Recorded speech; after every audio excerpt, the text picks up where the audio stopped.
Hello everyone, welcome back to the channel. I told you I was gonna not re-upload, but upload the All Good Mothers in Video Game from Joshua Scorch. I think Scorcher. Sorry. Yeah. I didn't know there was the best mom first, then the worst mom. And yeah, that was my bad. I'm sorry. But today we're gonna be reacting to the best ones, and hopefully this is good. Because the other one, well, actually the after video, it was just, oh boy, that was a bad month. But this one, I hope it will be more positive, which it will be. But regardless, I hope you enjoy this video. Please hit all those tiny buttons down below. I will leave a link in the description below by the original video and Josh himself. So let's just get into it.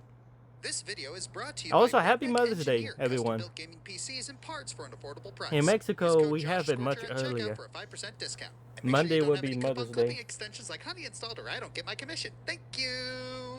Well, a mother, a real mother, is the most wonderful person in the world. Mothers play a vital role as the moral and Yes. emotional center of their child. Whether they're the ones bringing the child into the world or adopting and offering the care the child deserves, we hold every aspect of them in high regard for it. While various movies and shows have given ample focus on a mother's character, video games are very seldom on the same level. Most mothers in gaming are either cheerleaders, dead, or secondary traits to a major character. Some great characters have come out of these tropes regardless, but games dedicated to showing the complexity of motherhood isn't exactly a common sight. I think we can blame JRPGs for this commodity, partially at least. If we're gonna look at the best mothers, we gotta key in some big factors. How much does the mother nurture their child? What are the Okay. struggles that come with their motherhood? What do they have to learn and what sacrifices must they make? If we actually follow them along their journey, they place higher. If possible, how good do their kids turn out? And how much can we attribute that to how the mother raised them?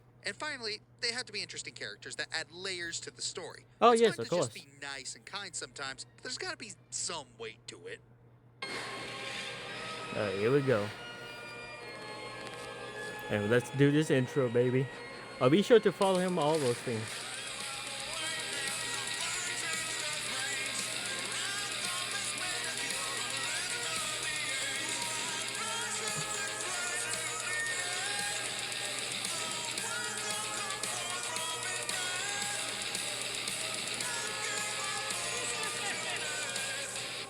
Top 10 moms or mothers.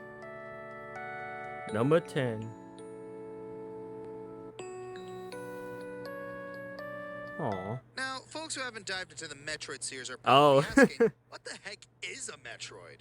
Well, mostly, it's Well, this let me thing. guess. Samus, She's a huh? beauty, ain't she? But it's also extremely dangerous if left unchecked or placed in the wrong hands. Yeah. So come Metroid 2, Samus, our silent protagonist, is tasked with exterminating the last of the hostile species. After a grueling battle with the Queen, What our the fuck? bounty That hunter shit has look successfully weird. wiped out the last of its kind, and the universe is saved.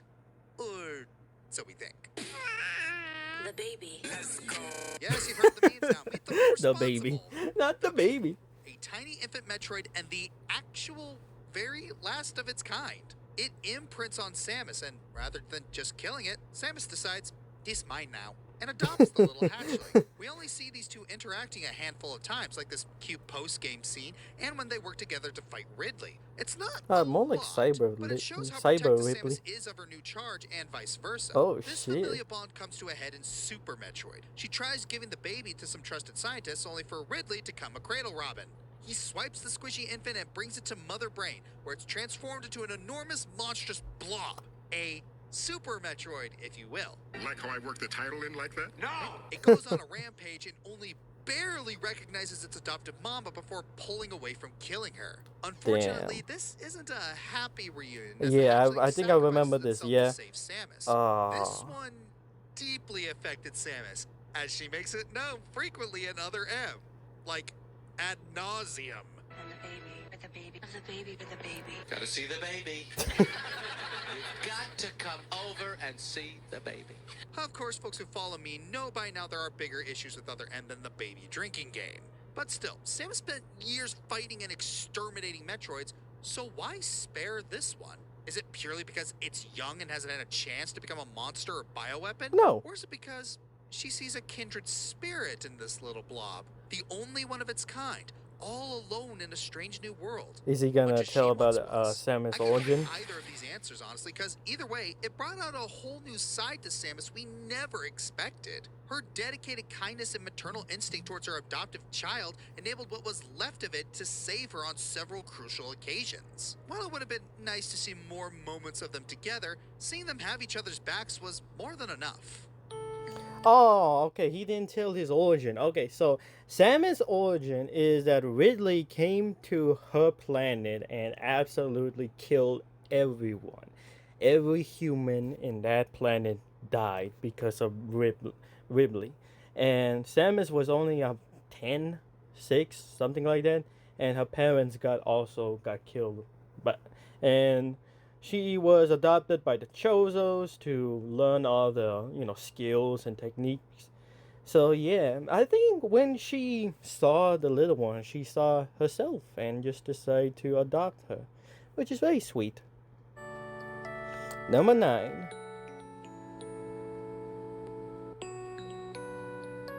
The mind of a child is a fascinating thing, as Jimmy and the Pulsating Mass demonstrates. Oh, I never The whole heard game of takes this place one. in our titular boy's Flowery. dream, and his party is composed of his family. Among them, naturally, is his mother, Helga. Okay, first off, that's super wholesome. He could have imagined any random cartoony party members, and he stuck to his family because he loves them that much. It's a lot more tragic considering, well, I'll just say that when you play the game, have a box of tissues on standby. Oh. Anyways, Helga, a loving and supportive mother to both Jimmy and his brother Bug. You want proof? The whole flippin' adventure started because she wanted to bake her son a cake. Every conversation they have shows her offering comfort and support, but she also knows when to put her foot down when necessary. She has big mood swings into like a deep mom catatonic should do. states sometimes. She's still human after all, but she never takes it out on Jimmy. Even after she finds out that Jimmy stole a teddy bear from a store literally behind her back, she forgives him. At one point, you have to fight her in the arena, and she doesn't give a fig. She still cheers you on and even encourages you to beat her. Actually, she does more than that. She actively Look at that heals you swag, during Mom. the fight. Helga's that one mom who squares up with you in the ring, compliments you while she knocks your block off, and then bakes brownies for literally everyone after the match. Heck, at one point, her other son Buck gets mind-controlled by the Pulsating Mass, and he still has a soft spot for her because she's just that sweet and loving. Aww. Meanwhile, dear old dad looks at his terminal son and literally says, "Maybe we can have another kid?" And that's Damn, when dude. Helga gets Wow. Parent of the Year mug. Naturally, her motherly love shines through even more as a member of your party, literally tying into the gameplay. Her optimistic personality makes her immune to most common status effects, while she heals that's her allies sweet. by giving them pep talks, comforting smiles, and high fives. No one Even can if she's a beat figment mom's of Jimmy's compliment. imagination, Helga obviously left a positive impact on her son in the real world. She's forgiving and supportive to a T, even when she's reluctant to let her ailing child go. Couple this with Jimmy seeing her as a healer, and it's a clear testament to how great the real Helga is. Dang it, stop trying to make me smile before you rip out my heart in the end game. Yeah, okay, that was pretty sweet. Also, that's funny. Imagine you facing with your mom, and all of a sudden, like, she give you compliment. That's how you do it, sweetie. I was like, oh god, that must be very embarrassing. But it reminds me of that clip where there was this news reporter that got interrupted by his mom, and he was so embarrassed. Anyway, moms are the best. All right, number 8.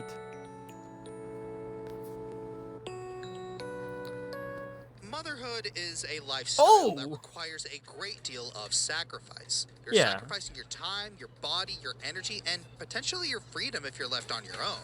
But a good mother is one who makes those sacrifices, all for the nourishment and future of her children. It's what makes the women like the boss from Metal Gear Solid a good mother. First off, the boss isn't just a mom. She's a military mom. That does my little Marine boy heart good. As a founder of the Cobra unit, the boss was looked up to as the mother to her men, similar how male military commanders are seen as a father to their men. Heck, the boss became a legendary American soldier and was deemed as the mother of America's special forces. On top of that, she's literally a mom. Ocelot's her child. Ocelots! Mother! That's how families work. But all joking aside, the boss serves as a mentor and mother figure to Snake during their time in the Cold War. Even during the time they were separated, the boss often addressed her other apprentice Strangelove as if she was addressing Snake. She may not be terribly warm, but she's about as loving and protective as a mother can get. Heck, when she was shot into a coma in 1943, the boss willed herself to live for her unborn child at the time. She loved and cared for Snake so much that she defended him against her own biological son and Snake's ex-girlfriend, Eva. But the boss doesn't just try to protect Snake physically. She tries to protect him mentally as best she can by asking Eva to tell Snake the truth about eventually having to kill her. It's devastating news, but the boss wants nothing more than for her apprentice, her military son, to forgive himself. What really cements her placement on this list, however, is said sacrifice she makes at the end of Metal Gear Solid 3. Despite all the good that the boss has done for the US, she's been branded as a traitor. It's up to you to mercy kill her, because if the boss doesn't die, America will take the blame for the nuclear mishap. Yeah, you probably know some mothers who would die for her kids, but what about a mother willing to die for her country? And throughout her final moments, the boss tells Snake how proud she is of his growth. The boss is a mother figure who truly understands what it means to make the ultimate sacrifice of motherhood. If she was a basic mother and didn't have to be a military leader, she'd honestly be Mom of the Year. However, while she certainly has the determination and willingness to be a good mother, she does admittedly lack the warmth that most would expect from a traditional mother figure. Not a huge demerit, not by any means, but you could argue that the boss is a better mentor than she is a mother. If it's warmth you're after... Oh, that's the meme? Oh, shit. Oh yeah, well I expected that. I mean, she's from the military, so having sweet emotions isn't that of a common trope, especially in real life. But damn, sacrificing your kids and for your country—that's something. Oh, they have Toya. What a terrible creature, torturing such a poor, innocent youth. Ah, do not be afraid, my child. I am Toriel, caretaker of the ruins. That's why he's the GOAT! Yep, ain't no way we're talking about video game mothers without mentioning Undertale's butterscotch cinnamon pie baking goat mama, Toriel. From the moment this woman appears on screen, she takes you in, gives you a warm place to stay, good food, and she even gives you a cell phone right out of the gate. This way you can give her a call to say hi, call her mom, or flirt with her? No. Either way, you'll still be calling her mommy.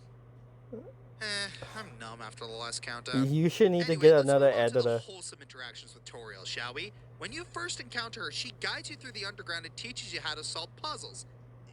Sort of. She actually kind of coddles you through them.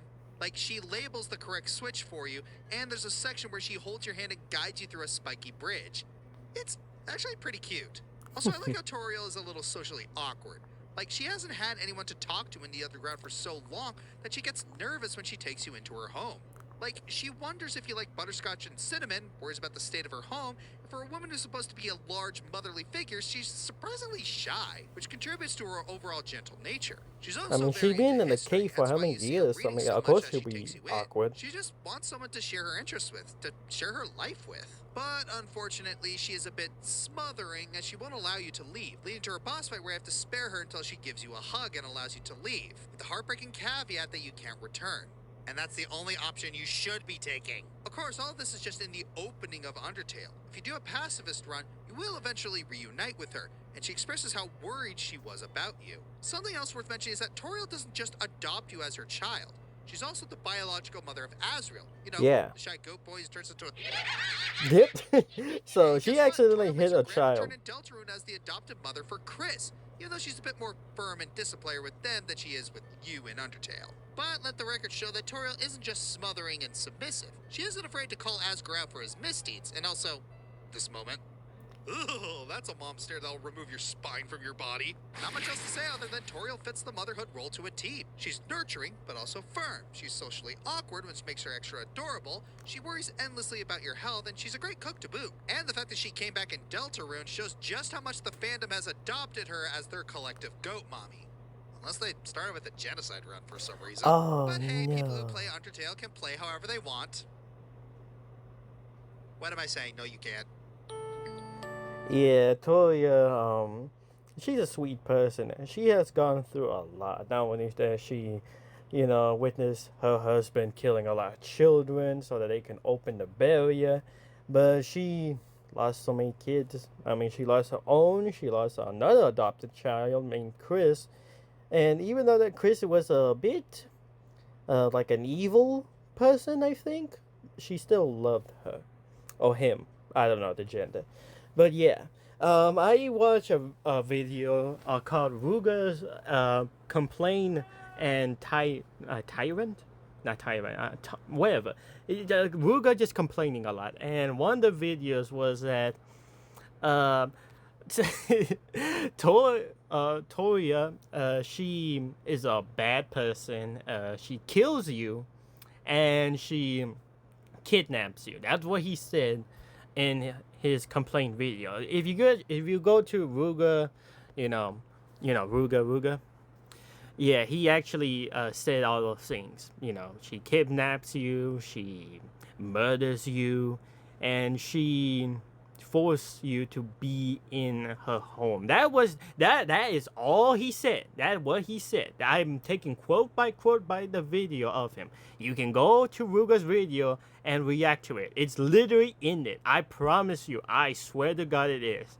But yeah, I think she's a sweet mom, really. I mean, why else would you think she did? She does all these things, really. Like the entire fan base agree that she's a good mom. So, yeah. Now, don't shoot the messenger. This is all Ruger's quotes. So, you know how in anime we usually avoid the topics of parents since there's usually more baggage involved than an airport during the holidays? Yeah. JRPGs are kind of the same. They follow a lot of anime tropes, right? Hey, what was the series again? Final Fantasy? Dang, that doesn't help me.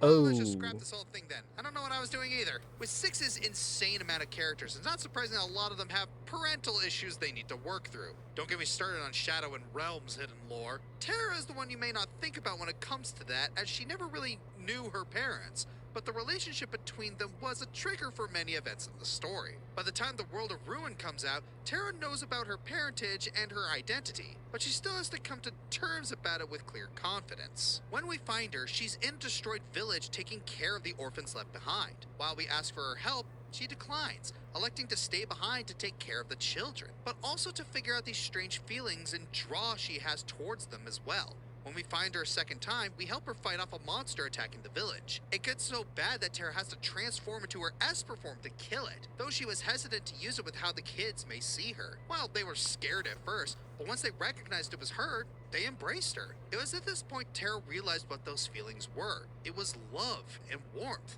She saw herself in I these didn't kids, know. people whose parents were taken by tragedy and had no idea how to go on in the world. Once she realized her love, she joined Okay, to I kill take that Kefka. back. Well, killing Kefka also has the side effect of getting rid of all the magic in the world, including Terra's Esper half. Well, these feelings allowed Terra to survive as a human, with even her father saying farewell, finally understanding the feeling of parental love and wanting to continue passing it on to the orphans. Terra is a unique case as she is someone who never really understood love or felt it from anyone. She was enslaved right away and had to regain her humanity while coming to terms with her identity. Despite that, she still endeavored to care and risk her life for kids due to a feeling she couldn't understand. It shows that even those who may not know what love is can still show it to others in times of crisis. Okay, I feel like such an ass after saying that. Fucking hell. What is this feeling? Oh, I don't know. It's love. Oh, well, I didn't know because I was a slave and my parents died when I was young, so I didn't understand it. Oh. Yeah, I take the fucking blame. I am an asshole. I am an asshole. I'm sorry. Forgive me. I fucked up that one, alright? I'm sorry. But when he said Final Fantasy, I was like, oh boy, here we go. One big part of being a mother, of course, is about raising your child. I mean, yeah, that's the point. That's the idea. Shocker, I know. But a mother's nurturing love is something extraordinarily powerful. A good mother doesn't just care for their kids, she makes sure the memories of that care live on through their child. So even when she's gone, that love is still there with them. A heavy idea for sure, but wouldn't you know it? Between all its religious symbolism and out-of-nowhere twist endings, drawn to life the next chapter, has a prime example of Draw this. to life. Welcome Okay. to Watersong, a beautiful Venice-inspired beach town centered around music. Its mayor, Rose, has lost her voice, leaving her son Miles a wreck who runs away. You learn that the mayor's voice just isn't any old singing voice, but is passed down from generation to generation, and is said to power Watersong itself. Rose put her Okay. voice on the line in a competition against a mysterious stranger named Salem and lost, thus cursing her to never utter a word again. Miles, knowing how detrimental this really is, helps you find the magic conch that her voice is sealed in. But once she gets her voice back, Rose feels horrible at what happened, and deciding she's unworthy to be mayor anymore, decides to pass on the mantle and the magical voice to Miles, a process which will kill her. Wait, what the? Oh!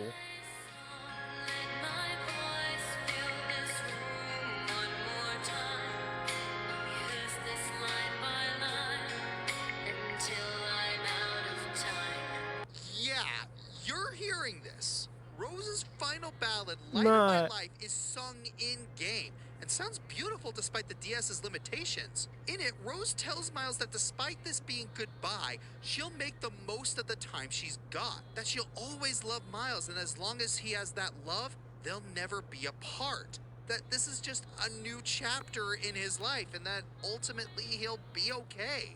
It's beautiful. A beautiful moment for anyone who's gone through the pain of losing a mother. Fortunately for Miles, the creator steps in at the last moment, telling Rose that it's not her time to go yet because, huge shocker, Salem was, who else? Wilfrey in disguise the whole time. Oh wow, who could have seen that one coming? And Wilfrey, well, Come cheated on. in that little competition, but man, Rose's story, and especially Light of My Life, is something nobody would expect from this game, just like everything else in it. Shit, man. I've got tears now. Oh my god. Whew. Alright, let's continue. There's nothing for me to say. There's literally nothing for me to say. Number 4. Oh my god. Well, I'm ready for the waterworks. Alright, here she is. Possibly the entry you've all been waiting for. Oh, the ultimate Rosalina? mother figure of the Mario canon. Our Lady of the Stars, Rosalina. For those who are unfamiliar with the celestial icon, where have you been? Exactly. Rosalina lives in the Comet Observatory ship in space and cohabitates with these adorable, chubby little star children, known Lumas. as Lumas. Together, they travel throughout the universe protecting the cosmos. Rosalina serves as the adopted mother of each of the Lumas, giving them a loving home in the observatory until they grow up to become celestial bodies like stars or galaxies. Sounds painful. And good heavens, there are a lot of them. Mother to them all?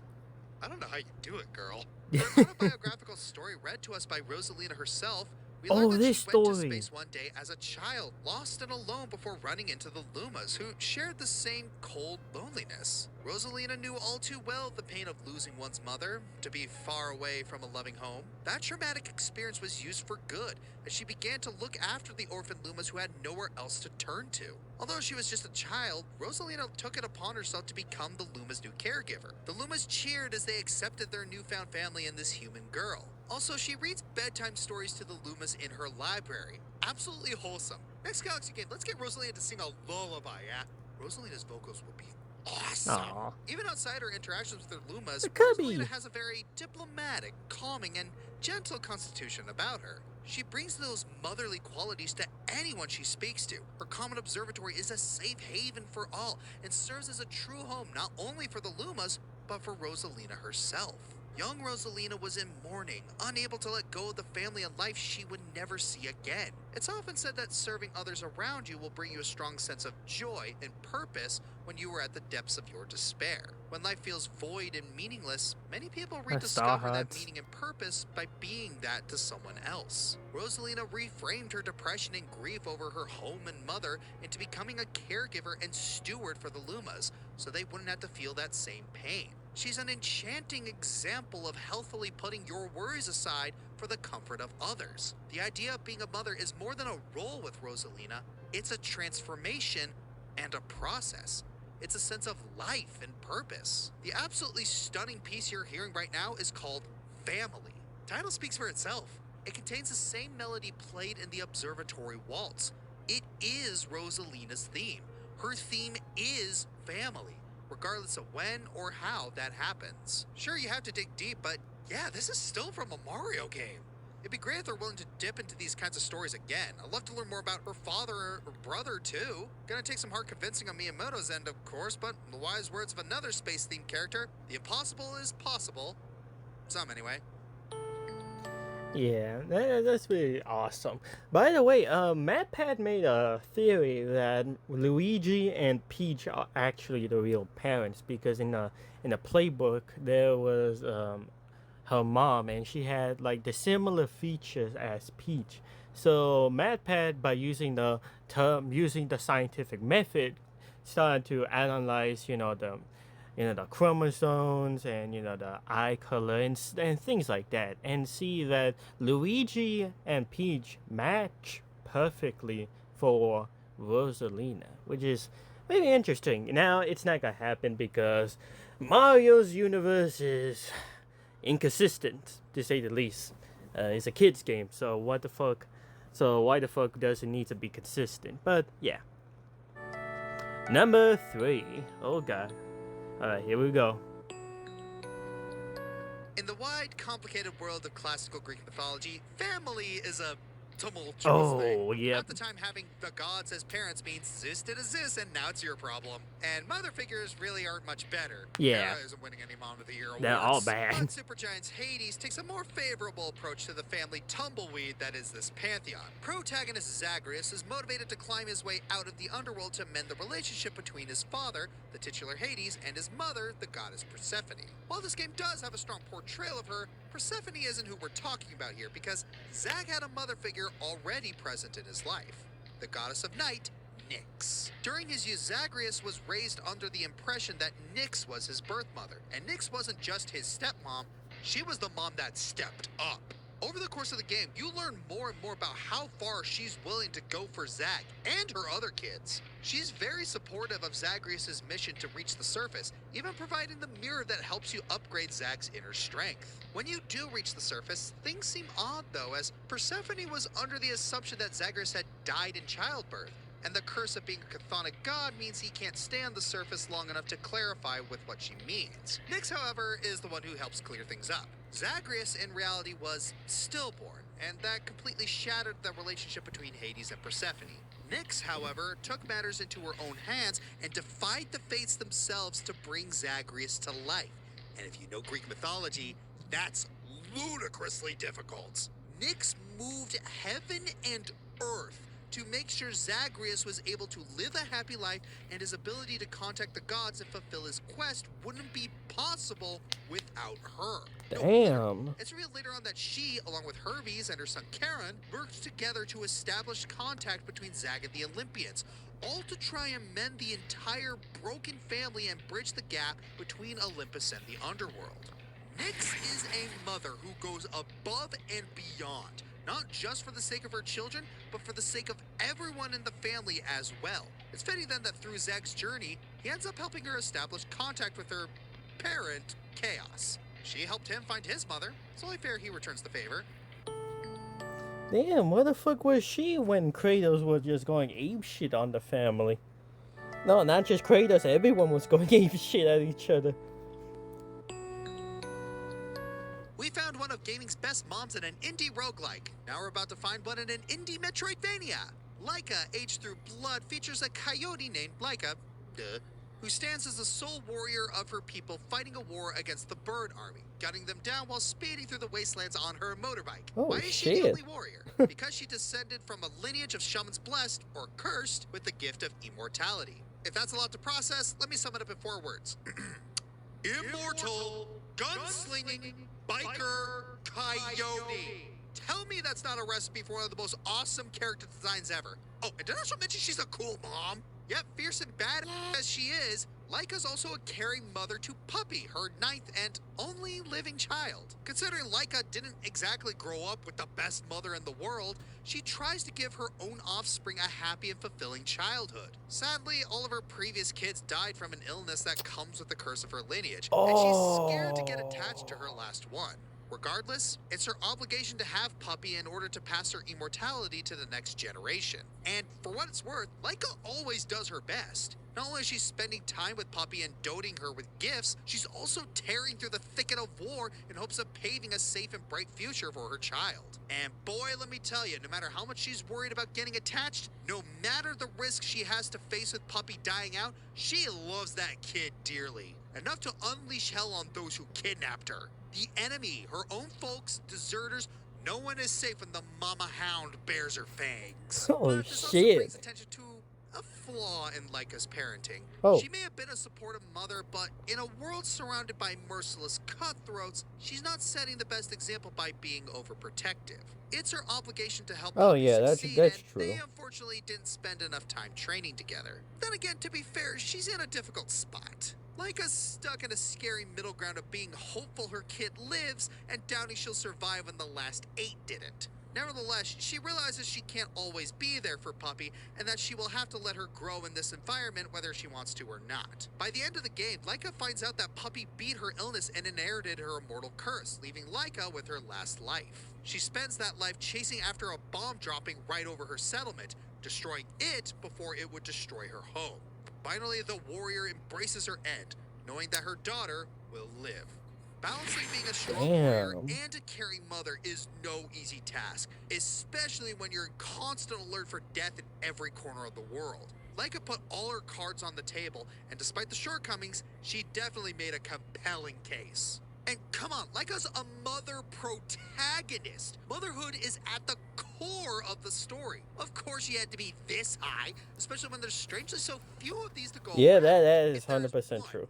One thing that would have made Laika better, it's if we actually get to see how her child would turn out in the future as a result of her nurturing. Which, might I say, opens up quite the premium seat on this list. No. Damn, dude, what is this? Oh, God, that's awesome. Man, why don't people ever start doing that? Like, apparently people just don't have good moms. That's why they don't know how to do it. Oh, jeez. Let's see what's number 1. Honorable mentions. Okay.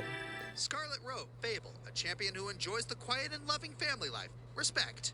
Mom, Pokemon Gen 2 and Remake. Kinda tacky she spends your money without your permission, but hey, she buys you some cool stuff. Vanilla, Sonic the Hedgehog.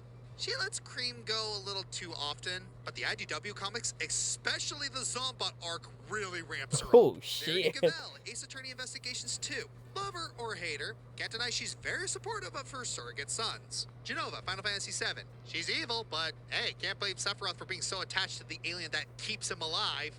5-Volt, WarioWare. Gamer, Mom. Enough said.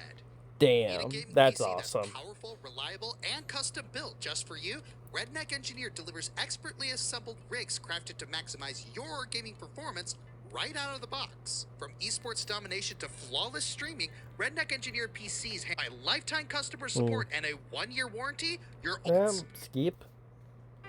Alright, number 1. Who's the best mom? Void Stranger, an indie puzzle game that can best be described as the eldritch love child of Drakengard and Fear and Hunger. It's not a game for the faint of heart, not because of the content, but because its riddle-based progression system is something not everyone has the fortitude to play through. If that's not your thing and you don't mind This hopping is an along for the old-ass story, game. then buckle up, you're in for a ride. Far into the distant future, mankind has gone extinct. Their legacy is left behind in a facility called Dis, operated by entities called the Void Lords. The leader of the Void Lords, created artificial lives within this facility in order to restore mankind. However, as her fellow Void Lords failed to share her devotion to mortal life, she left them, reincarnating as a human with no memory of her past self. In this new world, she would become known as Grey the Destroyer. Grey is a loyal and studious lady-in-waiting, taken in by a royal family to look after their princess Lily. Though the princess is bratty and difficult, Grey remains ever devoted to her, putting up with her antics and less than pleasant attitude. Lily, despite hardly showing it, does value Grey's companionship, seeing her as the closest to someone she has to a mother figure and a friend. Eventually, though, their world comes apart as they're attacked by Prince Johann, a servant of the Void Lords who seeks to wed Lily by force. To do so, he's willing to give up Grey's life to the Lords as his price. But Lily, out of love, forfeits herself to the Void Lords in order to save Grey. This leads to the Lords taking Lily away, abandoning Johann to his demise. Grey would soon Damn. follow them into their home in pursuit of her princess. As I said before, this home of theirs, the Void, is where Mercy goes to die. You'll be tricked, knocked around, forced back to the beginning after traversing hundreds of floors, and the only way to progress is to figure out the myriad of cryptic solutions to these riddles. The Void is made to break a person's spirit, but Grey, she doesn't break easily. Not when the person who mattered most to her is on the line. And after all that, she made it to the bottom. But much to her dismay, the Void Lords hit her with a major revelation. Lily is pregnant. Worst of all, Grey is only allowed to take one person out of the Void with her. This is what broke Grey, choosing between a life that mattered to her the most and doing what she believed is the right thing to do. It's a tough call, but ultimately, she makes her choice. Grey is freed from the Void and spends the next coming years raising Lily's child, Lilith. Grey wanted Lilith to grow up healthy and strong, teaching her martial arts and even demonology, all to prepare her for the future. But alas, Lilith only took in what suits her. She may be strong, but devoted and courageous? Not so much. Tragically, the two would have a falling out over this conflict, and before they could reconcile, Grey passes away. Lilith would then be called into the Void to finish Grey's mission, and as expected, she's not as prepared to face it. As she learns of how she came to be, all she thought about is if Grey actually loved her or saw her as a burden. The doubt riddling her heart almost made her submit to the Void and become just another prop. Fortunately, Grey's spirit, in the form of Ad, rescued her and offered her a chance to reflect on everything. Lilith gets one more chance to apologize to Grey before finally picking herself back up and saving her birth mother. Now, there's a lot more going on in the story. Lots of background lore, alternate routes, and Jesus. revelations so messy even Kingdom Hearts would blush. But regardless of which of the good endings you get, they all end one of two ways. Grey successfully rescuing Lily, or passing the torch to Lilith to complete the mission.